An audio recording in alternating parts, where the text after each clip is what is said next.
I'm going to Florida Thursday to Sunday.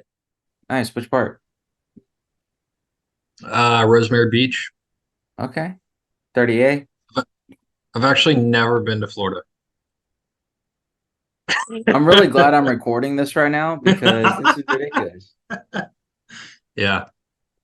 Wow. Um, We're yeah. a golf podcast and you've never been to Florida? Yeah. Man, maybe I'll cold open this. This is tough.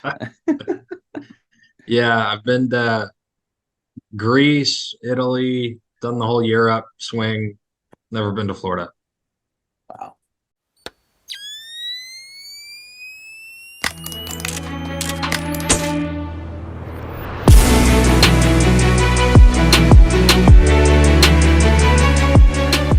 Ladies and gentlemen, welcome back to the 3 Under Par podcast. This is a golf podcast where Little White Balls life. I'm your host, Caddie T, and I'm joined by my co-host, T-Bone. T-Bone, how are you doing, my friend? Not too shabby. Not too shabby. Honestly, pretty good tournament this week. I think it was the first one that got me going since the British Open. But played a little bit, died again with the weather, and yeah, that's about it. It is hot. So we're coming from Houston, Texas. That's where we're based. Go follow us on our social media channels at 300 Par Pod. That's number 3, 300 Par Pod, Twitter, Instagram, subscribe, rate, and review, do the whole thing. You know the drill. But we're coming from Houston, and I got to tell you, man, it is like been 100 degrees for 10 straight days now, almost 10 straight days, I think, and it is not slowing up anytime soon. It is absolutely brutal right now. And speaking of hot, both physically and um, I guess what's the other word I'm looking for? Emotionally, Physically, huh? spiritually, Spiritually, sure. okay. Lucas Glover in all aspects of his Oh, game is hot. Or his wow. golf game, physically, um, maybe I his wife mean, a little bit emotionally. It is wow, I forgot about that. it's heating up, but I think everyone saw the sweat stains yesterday, which might be a good segue into the recap for this week. Yeah, absolutely. Well, before we do that, we want to thank you to our sponsors of this episode, Drinking Buddy, drinkingbuddy.com. Use promo code 3under par or 3under. I forget. I'll have to check the link, but links in the description below. We love our buddies over at Drinking Buddy, actually. They'll be coming on the podcast soon. It's actually getting married. So, shout out to our friends at Drinking Buddy on some weddings. Brian, appreciate you, man. So, hope everything goes well. He's got some honeymooning and then Labor Day. So, hopefully, he'll be on right after Labor Day. TBD on that. But we love it. It's a pill you take with the last drink of the night. Look, it's not the hangover cure. There's no silver bullet. If we did, then we would drink like fish all the time.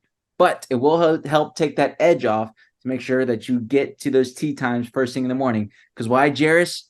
We don't miss tea times here at 300 Par Pod. So again, drinkabuddy.com, link in the description below. Go check them out. Also, Chip Golf Co. Randall was on the episode a few weeks ago. Awesome. Glove company. I actually played T-Bone with the glove for the first time. Wow. Yeah, here you go. Chip Golf Co. right here. Pretty fire still. Feels great. I loved it. Fantastic. Held up the whole time. So Chip Golf Co. Use promo code 300 par again. Description. It's in the description below. You'll find everything there. 10% off your order for Drinking Buddy and for Chip Golf Co. That's Chip 2 P's. ChipGolfCo.com. So we appreciate y'all, the sponsors here. So Tima, the swamp ass. You just got to call it what it is, right? The swamp ass, the glove was just, it was bad. It got even Kyle, KJ, OG 300 Par Pod member texting us. That never happens these days. But he was texting us about it because it took the internet by storm. The memes, the jokes, everything in between. But dadgummit, he won. Who cares? It was awesome. T-Bone, what did you think this week? You said it kind of got you going a little bit, right? Got you Yeah, excited? well, not the swamp ass, but Well, yes, it was actually impressive. It was swamp ass, swamp crotch, swamp like legs.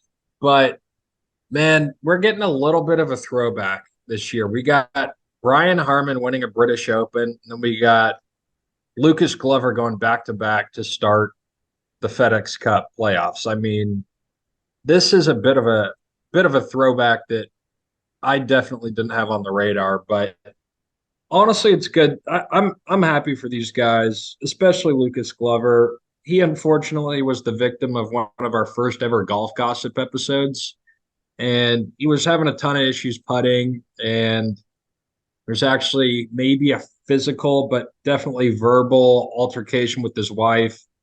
Got the cops called on him back in the day. So for him to rally back and win back to back, it's pretty cool to see. And Ryder Cup, FedEx Cup. There's a lot of things going on with um, Lucas Glover. So Yeah.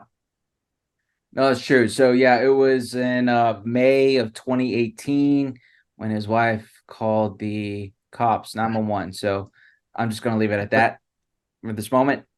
So that happened, but hopefully they're all good now. Because look, there's actually like a big correlation, I think, of when your personal life is in order, you're gonna play some better golf because golf is such a mental game above all else. No matter what your personal life situation, if it's in a good spot, you're mentally right, you're mentally more right on the golf course, in my opinion. So, which is mhm. like kind of remarkable why while that Tiger was able to dominate the way that he was, Yeah, because that's a great his point. personal life was a disaster. Yeah, But yeah, I mean it's good to see. He's a major winner. I think it was at where was it? It was in 2008 U.S. Open. I Was it think it was Bethpage? Bethpage. I think it was Yeah, Bethpage. it is totally ironic that Lucas Glover uses no glove. I'm just saying, right? That's very strange, pretty ironic. But yeah, look, he's been on an absolute heater this season. It has been an absolute heater to the point where you kind of teased it that he is now in the Ryder Cup conversation. Who would have guessed this 2 months ago that JT could be out of the Ryder Cup conversation and enter Lucas Glover? Like, what is happening right now? This is insane. I never saw it coming. Yeah, it's pretty wild. But back to back wins this close to the Ryder Cup, it's got to be talked about. And yeah, we could have a few veterans coming in, and not even like, not to disrespect them, but not like heavyweight veterans. These guys are like PGA Tour circuit like lifers. Yeah. But it's been a weird year. But I'm happy to always see the veterans starting to get some momentum. And honestly, I think there's so many guys that lose their game because of putting, which I think is more frustrating than anything. And one thing, I this still isn't clear to me that there are the type of broomstick putters, but they're technically not anchored. I think that's how they're getting away with it, but it still looks like it's being anchored. Yeah. Not entirely sure how that, whatever, but he's going full broomstick, and it's actually shameless plug here for not a sponsor yet, but Lab Golf has made some of the weirdest putters ever, but they're really cool. Yeah. And basically, it there is no rotation on the face. It is straight back, straight through, Mm. and it's a pretty cool putter to play around with. They got some good models, so I guess it worked for him. And a lot of those guys that are having issues, Adam Scott back in the day, Keegan Bradley, they can figure out their putting. They're going to be pretty good, and I guess he was able to do that. Yeah, no, for sure. It's a really interesting point conversation. It kind of reminds me of your point about the anchor. That's what Bernhard Langer does. That's what VJ Singh does. These guys who are just absolute ball strikers. But dude, imagine how many more majors Bernhard would have won if he could putt, or VJ for that matter. I mean, he was like chipping on the green at some points because it Yeah, was just better. He's like doing this long putter, left hand low with the glove, without a glove. It's like, what are we doing here? For a guy who's yeah, that good, it was shocking. It's yeah, still shocking, honestly. But yeah. yeah, I mean, to put a bow on it, I think Memphis, it's a good tournament. Look, the FedEx is a massive sponsor of the PGA Tour. And there's been a lot of mix-ups, right? Especially in the last few years of how the PGA Tour wants to approach the playoff. They condensed the schedule mostly because they wanted to not compete with football, in my opinion. They wanted the FedEx Cup to be over come September. And then FedEx being a massive sponsor, they're like, hey, we want a playoff event. Because it was like the Barclays or the Northern Trust for a bit, and they just kind of went back and forth. Because it was 4 legs of the playoff. Now it's 3. And Memphis was a WGC. Now it's a playoff event because sponsors and whatnot. And same with St. Jude. But man, Memphis in August, are you kidding me? No wonder he has such bad swamp ass. I don't think it matters if you're wearing Peter Millar or whatever clothing apparel it is. Like, it's just going to happen. When you're walking in pants, yikes. That's tough. So maybe that's where Liv has the case of shorts, right? Anyway, so that's pretty interesting. So I just wanted to preface why he probably had that big swamp ass if you weren't able to catch this week while watching. You know, there's a few years back, T-Bone, when Billy Horschel probably should have made the Ryder Cup. The year that he went on that absolute tear to win the FedEx Cup, he was still on the outside looking in for that Ryder Cup. He probably should have been in. Hence the Billy Horschel rule. They pretty much changed the qualification standards and gave, I think, the captains more picks. So that's the reason why Lucas Glover is in this situation now. It's because of Billy Horschel. What happened all those years ago. So, T-Bone, as of right now, does Lucas Glover make the Ryder Cup team?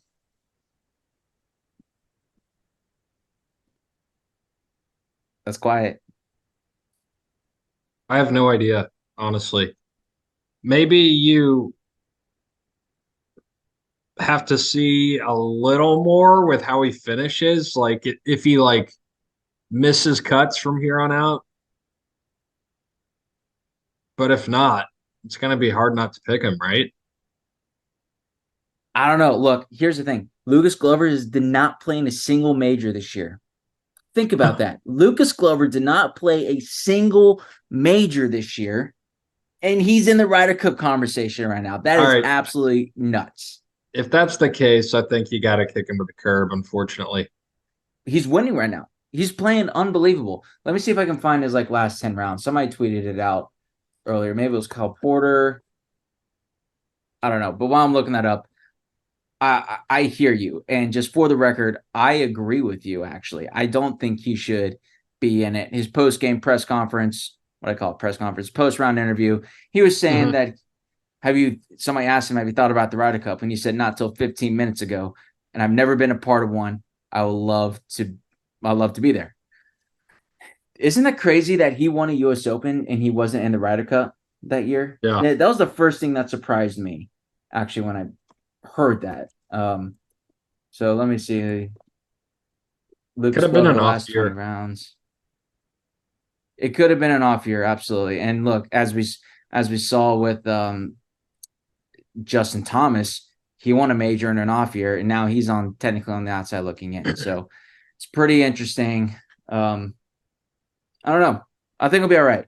I don't think he's going to make it. I think JT would still make it, but Lucas Glover's 16th on the point standings right now. So who's ahead of him technically is Keegan Bradley, Sam Burns, Ricky Fowler, JT, Denny McCarthy. Those are the guys that are 11 through 15 at the moment.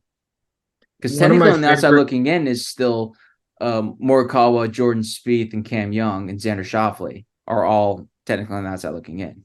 Yeah, I don't know how you can pick Lucas Glover out of over any of those guys. Yeah.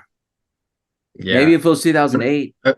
Yeah, I will say one of my favorite memes going around this week was Lucas Glover. He was decked out in his Nike gear, and he was holding his driver pose with the big square Nike Sasquatch driver. And it was, if Lucas Glover can win a major with a square driver, he can do anything.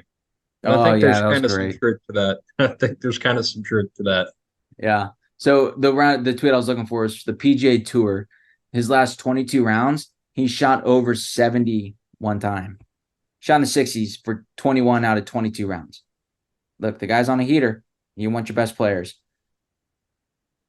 But I don't know if he has the pedigree as some of the other guys, though. That's all I'm going to say. Yeah. No, I think that's fair. So, T-Bone, I want to transition now to a little golf gossip. Unless there's anything else that I missed that you want to cover from Memphis or anything else. No, I wouldn't. All I would say is if I think it's what you're going to say, it's not little golf gossip. This is some mega golf gossip, and there's some metrics tied to it. So the T-Bone, I'm floor going is to yours. turn the floor over to you, actually, because Yeah. you are a Okay. golf gossip reporter or liaison for what is going on in the social world. In this case, it involves the IRS. Phil Mickelson is back in the news with golf gossip. And honestly, I think it's great that it doesn't involve Liv. This is like Yeah. take me back to 2018 when all was right in the world. Liv wasn't a thing. Still Tiger Phil. His gambling allegations came up.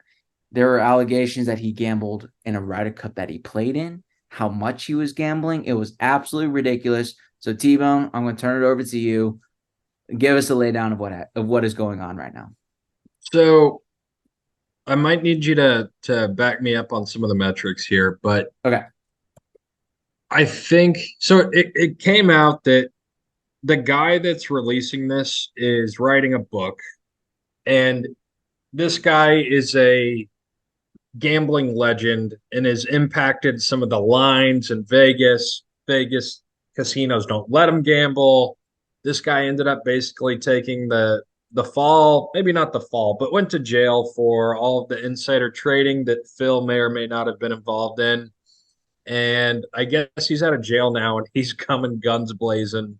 And give him the laydown of Phil's gambling past. And you thought maybe some country club, wagers, wolf games here and there. I'm sure that happened, but the dude was gambling. I think the one of the craziest stats I saw was placing bets of like 100 bets on 100 MLB bets in one day. Unreal. And most of his bets were different sports, usually like $100,000. And it said he bet, I think, around $1 billion with losses of 100 100 million. million, which made me realize, holy shit, is this guy the best gambler of all time? I mean, that's pretty good. I mean, look, I it's mean, that's losing. not good. That's like all time. That's like GOAT gambling. That So I guess if you're losing 10% of the time, technically, like that's pretty good. Vegas that's always amazing. wins, right? If you lose 10% of the time, like you're thinking, man, I'm doing great. That just happens to be $100 million. That's the crazy part. Yeah. So this golf.com article alleges Phil Mickelson wagered upward of 110,000 bets a day and placed 43 bets on Major League Baseball in the same day. Uh, Walters also claimed to have fielded a request from Mickelson to place a $400,000 bet on the 2012 Ryder Cup, which Phil Mickelson competed on. And that was the Miracle at Medina for the which, for European the team. love of God, I hope he didn't place that bet. What if Phil Mickelson had placed that bet? That Phil Mickelson had placed a 400K bet on Team USA to win. I mean, On a does that shatter your colossal perception? upset. Yeah. Well, does that shatter your perception of Phil? It's not that surprising to me. But still, that's like If Pete if Rose, right? if he was still on the PGA Tour and none of this drama, whatever you want to call it, had happened the last few years, I would be shocked. But with all that's happened, it's hard to really be surprised anymore. And I don't really know what to think. But one of the funniest things I saw was, I think his hideout for the last year or so was kind of seemed like a gambling rehab type of scenario, and then all the whatever. And him and Bryson made a video like Oh literally yeah, last week, yeah. and someone posted that video, and he's like $1,000 Calcutta, front nine back overall, half press, 28 on the front or lower, $1,000 bonus, birdie bonus. It's like, oh yeah, buddy, looks like you hung it up, but maybe he's just playing for like pocket change now. That's like when Kevin Malone in the golf episode of The Office and gambling. What are we playing? Wolf, Bingo Bango Bongo, whatever it says. Wolf, Hammer, Sandy's. Bingo, Bingo, Bong. Yeah. Yeah, Wolf. Sandy's. Coolies. Yeah. Oh I man. plan on Yeah, turning and this petty Phil. cash into next month's rent. Oh man, I love it. So let me pull up Phil's Twitter account because he actually did respond to these allegations. And if we're missing any, let us know in the comment below because we're just kind of glossing us, give it a big overview level right now. So Phil said, I never bet on the Ryder Cup. While it is well known that I always enjoy a friendly wager on the course, no kidding, I would never undermine the integrity of the game. I've also been very open about my gambling addiction. I have previously conveyed my remorse, took responsibility, have gotten help, and have been fully committed to therapy that has positively impacted me, and I feel good about where I'm at now. Yeah, and he also claimed to be a billionaire recently too. I don't know if can't remember if we covered that or not, but yeah, it's just it's interesting. I think you said it well with all the shit that has happened in the last year or two, especially concerning Live. Really, ever since you won the PGA, honestly, I think like that's the marker in my mind where like Phil was on the top of the golf world, and to the point where he's not even invited to the Masters or the PGA the following year. He goes from that to where he's at now. Like, it's nothing would surprise me anymore. I do think it's just the gambling is hilarious above all else because it's like the Michael Jordan of gambling, but like everyone knows Jordan has a gambling problem, but nobody cares because he wins most of the time. Phil's clearly lost a lot. It's just, and then when you bring in the IRS coming after him, it's comical. I think betting Yeah. on, if the allegations are true about him betting on the Ryder Cup, that actually changes a lot of things for me. Because golf, above all else, what do we say, is a game of honesty and integrity. It's the gentleman's game, whatever BS phrase you want to say. It is what it is. They call it the Bobby Jones Award or whatnot. If you're, the whole, like, if you're labeled as a cheater in golf, like that sticks with you. People still talk about DJ, or I'm sorry, not DJ, about VJ in cheating. Or who was that guy who like admitted the cheating on the Corn Ferry? Did we cover that? Yeah. No. Yeah, like, I think that was an off week for us, but yeah. yeah, look, that happened. That's going to follow that guy's reputation for the rest of his career. If you're gambling on there's a difference between gambling on the golf course with your friends and whatnot, which I totally do. We do it all the time. But in a serious Ryder Cup event, that's like Pete Rose bad allegations or Shoeless Joe Jackson or whatever it may be. It's just I don't think the PGA Tour or the game of golf, frankly, has encountered this before. This is uncharted territory, in my opinion. And that does change my perception of them because of what golf is above all else. Yeah. Yeah, it's If true, I want to preface if true. all I know is I am gonna buy this book whenever it comes out. Yeah. I gotta get the full scoop of everything for sure. I think this is insanely entertaining because also, like you said, it we haven't seen anything like this, but man, Phil's last few Man. years have been wild. Just think about on the golf course. Won a PGA championship, top, was it second or third in the Masters? I think it was T second at the Masters, actually. It's just On insane. Over 50 years old, and man, yeah. it's been interesting. But yeah, that was quite the bombshell of news story that this week with Phillips' gambling habits. But yeah, I don't know. I do think it is different than other sports. Not that that's ever really okay in other sports either, but I agree with you that you know. Correct me if you're wrong. If this is what you think is wrong with it. Okay. If someone is gambling upwards of $500,000 on a tournament and they're playing in it, you never know. You would think you would know what side they're going to take, but you never know what could happen and who could be involved and where that money goes and all. And basically, what I'm getting at is there would be people out there questioning him. You know, is he potentially like throwing the match? Is that kind of what you're getting at? Yeah, 100%. How often do people miss 3-foot putts? It's so easy to do, and you can blame it on anything. You can blame it on the Y word. I'm not going to say the Y word, but you know what it is, right? We don't say that word around here. Yeah. It could be, it could be anything. And golf is already such an unpredictable game. How often do we hit the perfect shot and get bad bounces or lip outs or whatever it may be? There's just so Well, much the that's other out of thing your that's control. so It insane gets about so that is it's so easy to throw it and blame it on something else. Like we would have no idea. what's psychotic about that specific bet is people always talk about how much nerves they have compared to other tournaments, and you want to throw another half mil on top of it. My gosh. That's that sounds like a gambling problem, but hopefully he's cleaned it up. I'm happy he's back in the game. It's not exactly the place where I'd like him to be, but just to have him on social media and the news more and not just totally secluded. I miss him and I'm happy he's back. And it Yeah, sounds like he's not a total degenerate. I Quite at least. agree. And it sounds like he's in a better spot according to his tweet and whatnot. And I hope that's all true. And look, I don't know whether to believe whether or not he bet on the Ryder Cup or not. I'm going to stay neutral on this. I'm not going to pick one side or the other. I know that's a cop out, easy answer, whatever, but let me know in the comments if you have a problem with that. But because there's part of me that thinks it's totally plausible. What, like, there's, to your point, this seems 100% real. But if he comes out and denies it, okay.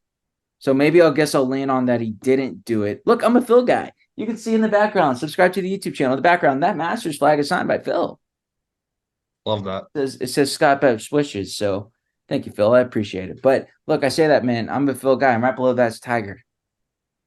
Like, we love these guys. These are guys we looked up to. And they say don't worship your heroes or you don't want to find out too much about them. And maybe they're right. But look, I'm going to choose not to believe it for now. But I think on the flip side, it is 100% plausible. And we'll see if actually anything comes from it, because this is still going to follow Phil for the rest of his life. And he played in Yeah. so many stinking Ryder Cups, dude. So many Ryder Cups. Yeah. But even like Rory chimed in or whatever, and it's like I saw somebody a funny tweet. I was like, pick on somebody your own age, because Phil's 53 now. He's he's still spry, but he's not a young chicken anymore. You know what I'm saying? Yeah. Yeah. Um, to pivot a bit, I don't know if this is quite golf gossip Yeah. level, but I thought this was pretty funny from the weekend was Rory's caddy actually was sent to Edwin Watts to take like an eighth of an inch off his putter. Did you Really? see that? No, Yeah. I missed that. And the the report was that the caddy, yeah, I think it was an eighth of an inch or a fourth of an inch. And Rory's got a new putter in the bag. Scotty also had a new putter in the bag. Something to watch there. But yeah, Rory made his caddy go take like an eighth of an inch off the putter at Edwin Watts, which I don't fully understand that because you would think there's all those tour vans, whatever. But the guy was like, "Who the hell would ever notice this?" And he's like, "Rory McIlroy will notice an eighth of an inch off his putter." So I thought that was pretty cool. But yeah, Rory new putter in the bag, Scotty new putter in the bag, which was pretty weird to see. Um, Yeah. and then yes, uh, Cantlay couldn't get it done, and the guy that really can't get it done that I'm really ready to see win is Tommy Fleetwood. He Yeah. has still over 20 million in earnings, and he's never won. So Really? pretty impressive to see. Wow. Yeah, Yeah, man. Tommy Fleetwood, Tommy Lad, still looking for that PGA Tour win, right? He's never won on PGA Tour. He's been in contention a lot. Obviously, Ryder Cup legend from his time in France in particular. Man, I remember Paul Azinger saying about that. We did an episode like that. It was one of our first YouTube podcasts that we did. It was people were kind of laying in the Azinger because he was low key taking shots at the European tour, being like, Mhm. "Oh, that other tour is great and all, but they want to win here." And Azinger, I Yeah, feel like I have a love hate relationship with Paul Azinger. I think he's yeah, right sometimes, but also sometimes I think he's really annoying. I think he's like tries to overhype it, or just he kind of yeah, is like Tony Romo, in my opinion. It's like you either love him or you hate him.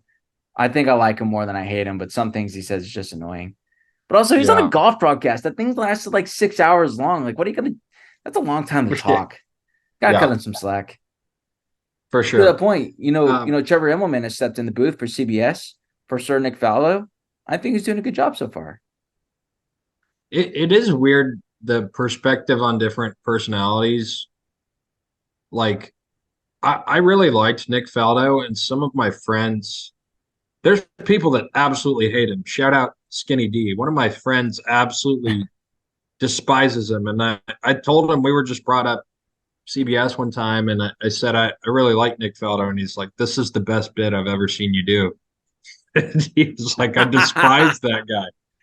But you kind of, this is kind of random, but you had me thinking, I think we've talked about our kind of Ryder Cup preview.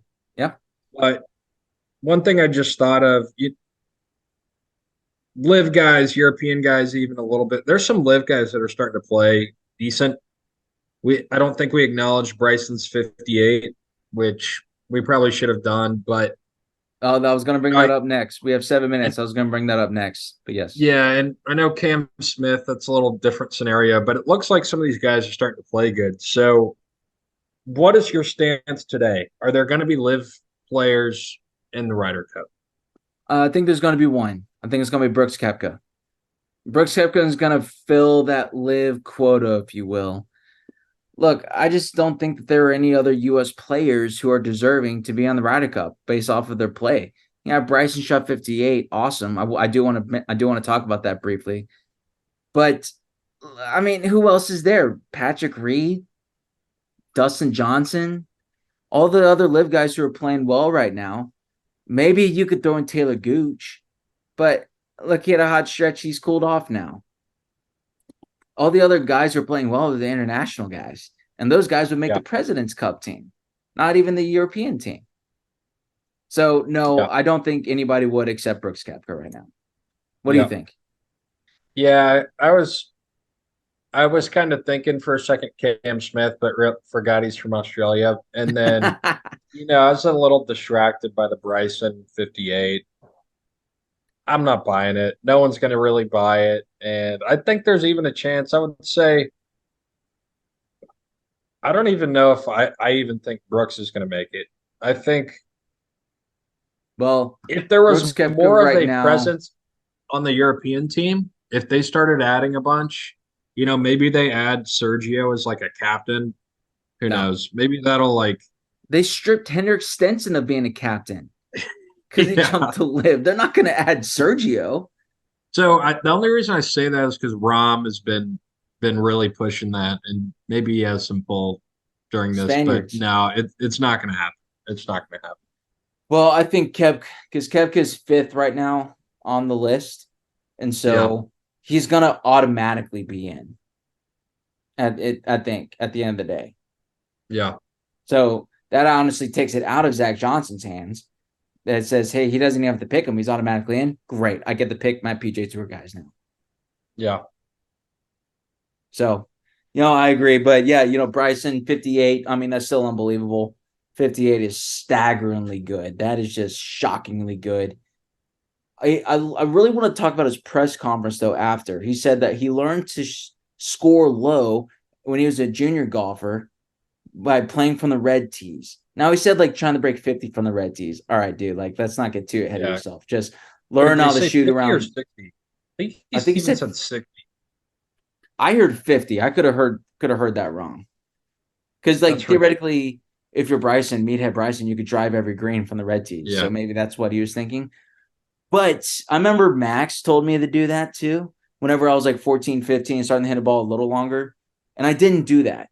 And I wish I did, actually. I think that is actually phenomenal advice for our listenership, if you have kids or whatnot, that 12, 13, 14 years old, at least play 1 or 2 rounds a month from the red tees and get comfortable shooting low. That's one of the reasons why college golf didn't necessarily work out for me, actually, is that I had trouble being comfortable. If I got to 3 or 4 under par, it was uh-oh. You feel it, right? It's just a weird sensation. T-Bone was 4 under through 6 and couldn't break par the other day. What are we doing here? Hey, come on now. We've already discussed this. But it's, there's something about being comfortable. It's very true. I think for my golf game, I was really comfortable in that 1 or 2 under par. That's kind of where I lived, especially when I was playing all the time. I thought it was great advice. So, kudos to Bryson for shooting 58. Yeah, no, I agree. I definitely heard that back in the day. And yeah, get comfortable going low. Well, T-Bone, I think that about wraps it up for this episode of the 3 Under Par Pod. We appreciate you, the listenership, sticking with us. Episode coming next week, we'll probably do a PGA Tour Championship preview. Second week of the playoff is this week at Olympia Fields in Chicago, I believe. Olympia Fields, Illinois, BMW Championship. BMW, yep. Yeah, sorry, BMW Championship at Olympia Fields in Illinois. So shout out to my boy Kale, Micah, and Caddie. They're all up there. So I want to give y'all some love.